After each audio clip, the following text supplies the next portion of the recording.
ఇలాంటి వీడియోలో అబ్బాయిల్ని అసలు చూడండి రా. ఈ ఒక్కసారికి అబ్బాయిని చూడరా.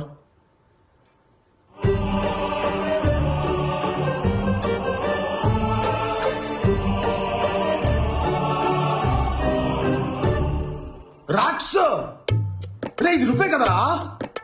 రే ఏమైందిరా? ఏందిరా ఇది? ఎలా జరిగింది ఇది?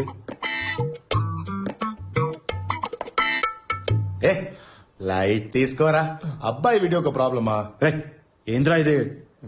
అన్యాయం ఉందిరా ఇది. ఏ జెండర్ ఈక్వాలిటీ అంటే ఇట్లుండొద్దు, ఇట్లా కూడా ఉండొద్దు, ఇట్లుండాలి. అమ్మాయిని వేరులాగా అబ్బాయిని వేరులాగా వేరు చేసి చూడకండి రా ప్లీజ్. ఆ వీడియో రిమూవ్ చేయొచ్చా ప్లీజ్? చెయ్యలేదంటూ అసలు ఏం లేదురా. Anything is possible. Hello Swiggy వచ్చేసారా?